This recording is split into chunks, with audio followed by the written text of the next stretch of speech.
அனைவருக்கும் வணக்கம். இன்னைக்கு வில்லேஜ் அடுப்பறையில் நம்ம சிக்கன் பாப்கார்ன் செய்ய போகிறோம். என்ன போலாமா?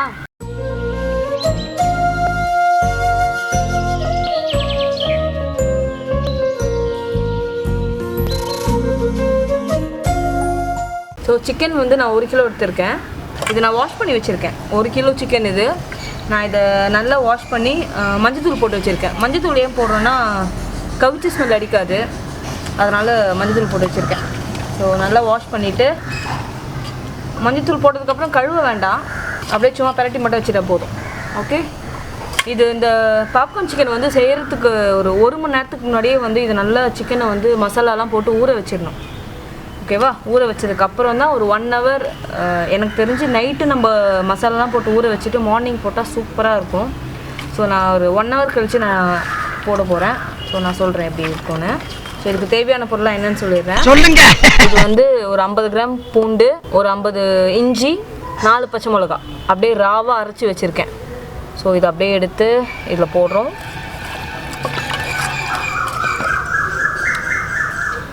இதுதான் நல்ல ஃப்ளேவர் கொடுக்கும். KFCலாம் ட்ரை பண்ணுவாங்க, நானும் ட்ரை பண்ணதில்லை, இதுதான் ஃபஸ்ட் டைமு. இப்படி தான் பண்ணுறாங்கன்னு நான் கேள்விப்பட்டிருக்கேன். சிக்கன் எப்போவுமே வந்து வெந்ததுக்கப்புறம் சிக்கனில் வந்து எது ஆட் பண்ணாலும் அந்த ஃப்ளேவரை சிக்கன் எடுத்துக்காது. ஸோ வேகிறதுக்கு முன்னாடியே வந்து அதில் எல்லாம் மிக்ஸ் பண்ணால் தான் அந்த ஃப்ளேவர் கொஞ்சமாச்சும் அதில் அப்சர்வ் பண்ணும். ஸோ இது போட்டுவிட்டோமா? அடுத்து லெமன் அப்படியே கொஞ்சம் புழிஞ்சு விட்டுடணும். இருந்தாலும் அது உள்ள அந்த கொட்டையெல்லாம் விழுந்துச்சு. இப்போ நம்ம எடுத்து வெளில போடுறோம். லெமன் போட்டுட்டோம். அடுத்து வந்து சோம்பு தூள், பெருஞ்சீரகம் இருக்குல்ல, வீட்டில் இருந்தால் நீங்கள் அதையே வந்து போட்டுக்கலாம். அது வேறு எடுத்து வறுத்து அரைச்சி போடணும். அது ரொம்ப ப்ராசஸ், ரொம்ப பெரிய ப்ராசஸ்னால நம்ம சோம்பு போடு. சும்மா அது ஃப்ளேவருக்கு தான், கொஞ்சம் போதும். சோம்பு வந்து ராவாகவே போடலாம், பட் அது சாப்பிடும் போது டிஸ்டர்ப் ஆகும். சில பேருக்கு அது வந்து பிடிக்காது. ஸோ அதனால் வந்து சும்மா கொஞ்சம் போட்டுக்கலாம். கொஞ்சம் இல்லை, அரைச்சி நல்லா பவுடர் போட்டுக்கலாம். சோம்பு வந்து ராவாக போட்டிங்கன்னா சாப்பிடும் போது ரொம்ப டிஸ்டர்ப் ஆகும். யாருக்குன்னா சோம்பு ஃப்ளேவர் பிடிக்கும்னா அவங்களுக்கு அப்படியே போட்டு கொடுத்துருங்க. அடுத்து வந்து காரத்தூள். நம்ம ஏற்கனவே வந்து அதிகமாக காரம் போட்டிருக்கோம், அதனால் எவ்வளோ காரம் தேவைப்படுமோ அவ்வளோ போட்டுக்கோங்க. நான் என்ன காரம் போட்டேன்னா பச்சை மிளகா போட்டிருக்கேன். ஸோ ஒரு 5 பச்சை மிளகா நான் அரைச்சி ராவாக போட்டிருக்கேன். ஸோ அதுவே கொஞ்சம் காரமாக தான் இருக்கும். ஸோ பசங்க சாப்பிட்ற மாதிரி இருந்தால் கொஞ்சம் காரம் கம்மி பண்ணிக்கோங்க. இதில் வந்து நம்ம சோம்பு போட்டிருக்கோம், காரத்தூள் போட்டிருக்கோம், இஞ்சி பூண்டு பச்சை மிளகா மசாலா போட்டிருக்கோம், அப்புறம் லெமன், அதுக்கப்புறம் தயிர். தயிர் எதுக்கு போடுறோன்னா சிக்கன் வந்து சாஃப்டாகிடும், ரொம்ப சாஃப்டாகிடும் தயிர் போட்டால். ஸோ இது மாதிரி நல்ல ஒரு தடவையும் நீங்கள் நல்லா எந்த மசாலா போடும் போதும் அப்படியே நீங்கள் பிசைஞ்சு விட்டுட்டே இருங்க.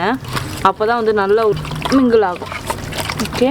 அடுத்து மைதா மாவு மொத்தமாக போட்டுறாதீங்க. உங்களுக்கு எவ்வளோ தேவைப்படுதுன்னு பிசைஞ்சு பார்த்துட்டு அது என்ன பதம்ன்ற வந்ததுக்கப்புறம் மைதா மாவு போடுங்க.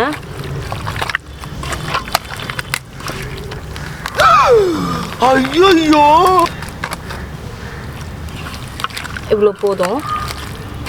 நல்லா திக்காக நம்ம 65க்கு மாவு பிசைவோம்ல, ஸோ அதை மாதிரி பிசைஞ்சிக்கோங்க. கலர் போட வேண்டாம், கலர் போட்டால் அது 65 மாதிரி இருக்கும், நல்லா இருக்காது. ஸோ இதுவே ஒரு கலராக தான் இருக்குது. இன்னும் வறுக்கும் போது இன்னும் கொஞ்சம் செவந்துடும். ஓகேவா? இப்போ வந்து இதில் நம்ம தண்ணி ஊற்றவே இல்லை, சரியா? தண்ணி ஊற்ற வேண்டாம். தண்ணிக்கு பதில் நம்ம பால் ஊற்றிக்கலாம். பால் ஊற்ற போகிறோம். போதும் போதும் போதும் போதும். ஓகே. உப்பு தேவையான அளவு. உப்பு ஃப்ரிட்ஜில் வைக்கும் போதே உப்பு போட்டுடணும். இதை அப்படியே எடுத்துகிட்டு போய் நம்ம ஃப்ரிட்ஜில் வைக்கிறோம். ஃப்ரிட்ஜில் வச்சு ஒரு 2 மணி நேரம் கழித்து எடுத்து என்ன பண்ணணுன்றதை அப்புறம் சொல்கிறேன். நம்ம ஃப்ரிட்ஜில் வைக்கலாம். இதை போய் சிக்கன் வந்து ஒரு 4 மணி நேரம் ஆயிடுச்சு. நம்ம மசாலா போட்டு வச்சோம்ல ஃப்ரிட்ஜில், ஒரு 4 மணி நேரம் ஆயிடுச்சு. இதை எப்படி பண்ணணும்னா நம்ம ஐஸ் வாட்டர் எடுத்து வச்சுக்கோங்க. நல்லா சில்லுன்னு ஐஸ் வாட்டர் வேணும். அப்புறம் மைதா மாவு வந்து ஒரு பிளேட்டில் கொட்டி இப்படி பரப்பி வச்சுக்கோங்க. இந்த சிக்கன் எடுத்து இதை டிப் பண்ணணும். நல்லா டிப் பண்ணிவிட்டு உதறிட்டு ஐஸ் வாட்டரில் அப்படியே நினச்சி திருப்பி டிப் பண்ணிவிட்டு உதறிட்டு எண்ணெயில் போட்டுடணும். நீங்கள் கொஞ்சம் போன்லெஸ் சிக்கனாக வாங்கிக்கோங்க. இப்படி நல்லா டிப் பண்ணிக்கோங்க. இது நல்லா டிப் பண்ணி இது கொஞ்சம் எடுத்து வச்சுருங்க. ஒரு 5 பீஸ் நம்ம இந்த மாதிரி பண்ணி வச்சிடலாம்.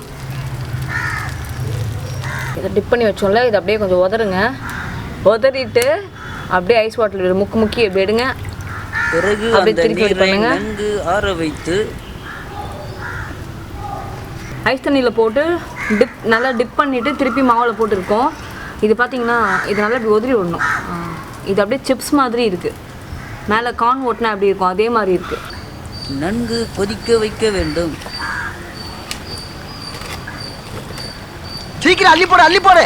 எண்ணெய் வந்து ரொம்ப சூடாக இருக்கக்கூடாது, அதோட கலரே மாறிடும். ஸோ அதனால் நார்மல் சூடு இருந்தால் போதும். நம்ம வடைக்கெலாம் போடுவோம்ல அது மாதிரி நல்லா தட்டி போடுங்க.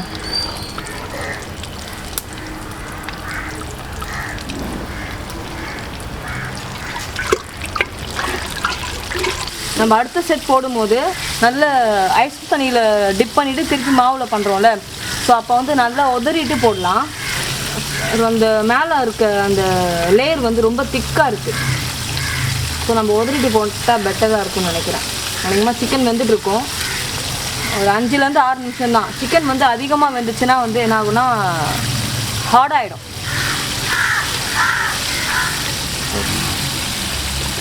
எடுத்துடலாம். வெந்துட்டுருக்கோம்னு நினைக்கிறேன். வெந்துட்டுருக்கோம்.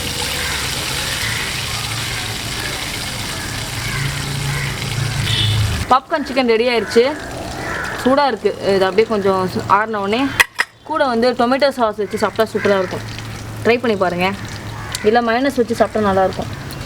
பாப்கார்ன் சிக்கன் வந்து நல்லாயிருக்கு. ஸோ நான் வந்து இது நிறைய தடவை ட்ரை பண்ணியிருக்கேன். ப்ளெயின் கார்ன் இருக்குல்ல, அதை கூட நான் அரைச்சி போட்டிருக்கேன். அப்புறம் ஓட்ஸில் டிப் பண்ணிலாம் போட்டிருக்கேன். ஆனால் இதை மாதிரி வந்ததே இல்லை. இது நல்லாயிருக்கு. ஸோ இப்படி தான் பண்ணுவாங்க போல இருக்குது KFCயில் கூட. அதே மாதிரி சிக்கன் கூட செம்ம ஜூஸியாக இருக்குது. அப்படியே ஜூஸியாக இருக்குது பாருங்களேன். உள்ளே அப்படியே ஆவி பறக்குது, பார்த்தாலே தெரிகிறது. சிக்கன் செம்ம ஜூஸியாக இருக்குது, டேஸ்ட்டாக இருக்குது.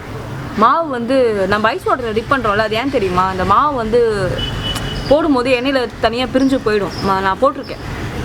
இப்போது நம்ம ஐஸ் வாட்டரில் டிப் பண்ணி போட்டதுனால மாவெல்லாம் வந்து தனியாக பிரிஞ்சு போகவே இல்லை. அப்படியே இல்லை, நல்லாயிருக்கு இது பார்க்கவே. அது எப்படி நான் ஃபீல் பண்ணி சொல்கிறதுன்னு தெரியல. நீங்கள் செஞ்சு பார்க்கும்போது ஃபீல் பண்ணுவீங்க இந்த விஷயத்தை. என்ன ஃபீலிங்?